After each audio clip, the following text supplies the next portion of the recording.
कांग्रेस अध्यक्ष मल्लिकार्जुन खड़गे ने प्रधानमंत्री नरेंद्र मोदी को आतंकवादी कहकर विवादित बयान दिया।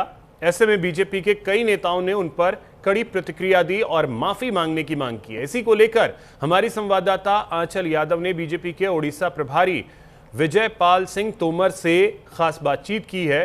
क्या कुछ कहा है उन्होंने, सुनिए। बीजेपी के वरिष्ठ नेता और उड़ीसा के प्रभारी विजय पाल सिंह तोमर साहब हमारे साथ बातचीत करने के लिए हैं। तोमर साहब, आज भारतीय जनता पार्टी का एक डेलीगेशन जो है उसने चुनाव आयोग से मुलाकात की है और मल्लिकार्जुन खड़गे के ऊपर कड़ी कार्रवाई की मांग की है क्योंकि खड़गे ने पीएम मोदी को आतंकवादी बताया है। देखिए, मुझे खड़गे जैसे वरिष्ठ नेता से ऐसी उम्मीद नहीं थी। ये घोर निंदनीय है और उन्हें तुरंत माफ़ी मांगनी चाहिए। राहुल तो बचकानी हरकत करता ही करता है, लेकिन मुझे लगता है खड़गे अपने नंबर बढ़ाने के लिए बढ़ चढ़ के करने लगे। उन्हें ऐसा नहीं करना चाहिए था। ये देश के प्रधानमंत्री हैं, बीजेपी के ही नहीं हैं। पूरे देश का अपमान करने का काम कर रहे हैं। यदि प्रधानमंत्री को ऐसे शब्द कह रहे हैं, क्या मैसेज जाता है दुनिया में?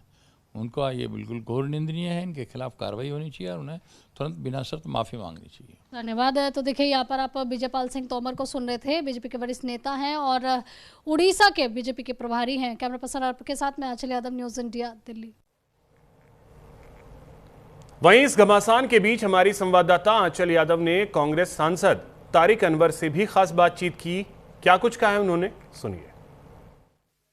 कांग्रेस के वरिष्ठ नेता और कांग्रेस सांसद तारिक अनवर साहब हमारे साथ बातचीत करने के लिए हैं। अनवर साहब, जिस तरीके से भारतीय जनता पार्टी का वरिष्ठ नेताओं का डेलीगेशन आज चुनाव आयोग से मिला, खड़गे जी के खिलाफ कार्रवाई की मांग की गई और साथ ही ये भी मीडिया के जरिए मैसेज आप तक दिया गया है कि खड़गे जी देश की जनता से माफ़ी मांगे क्योंकि उन्होंने देश के पीएम को आतंकवादी कहा है।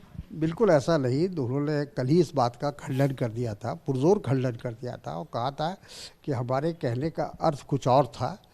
उन्होंने इस बात को बताया कि जिस प्रकार से भारतीय जनता पार्टी या मोदी सरकार जो सरकारी मिशनरी है या सरकारी जो संस्थाएं हैं, चाहे वो ईडी है, चाहे वो सीबीआई है, उसके अपने राजनीतिक फ़ायदे के लिए उसका इस्तेमाल कर रहे हैं और लोगों को आतंकित कर रहे हैं, उसकी उन्होंने निंदा की थी या उसका जिक्र उन्होंने किया था।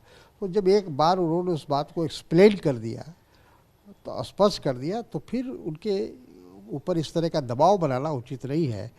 और शायद उन पर इसलिए दबाव बनाया कि वो एक बेचारे दलित नेता है, तो बीजेपी को लगता है कि इनको दबाया जा सकता है इनको, लेकिन ऐसा हो नहीं सकता। हमारे खड़गे जी का जो सार्वजनिक जीवन है वो 50 साल से ऊपर का है और वो इसी तरह हमेशा संघर्ष करके यहाँ तक पहुँचे। लेकिन बीजेपी तो कुछ और कह रही है कि आपने माफ़ी मांग ली, लेकिन कितनी बार आपने 175 बार, कभी मौत का सौदागर, कभी रावण, कभी आपने उनकी माताजी का अपमान किया, कभी आपने ये भी कहा कि ये तो मोगेम्बो है, डिक्टेटर है, कितने शब्दों का, जहरीला सांप। इन तमाम चीज़ों को उन्होंने आज मीडिया को जब संबोधित किया, इन बातों को उठाया। चलिए, भारतीय जनता पार्टी को जो बोलना है बोले, उसमें कोई फ़र्क नहीं पड़ता है, लेकिन जो सच्चाई है वो सब लोग देख रहे हैं।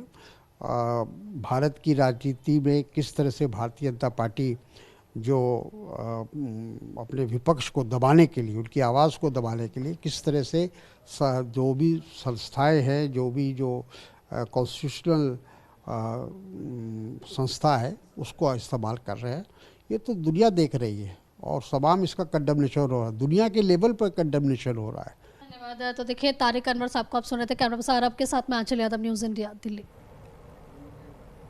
यूपी सरकार के कैबिनेट मंत्री धर्मपाल सिंह ने न्यूज़ इंडिया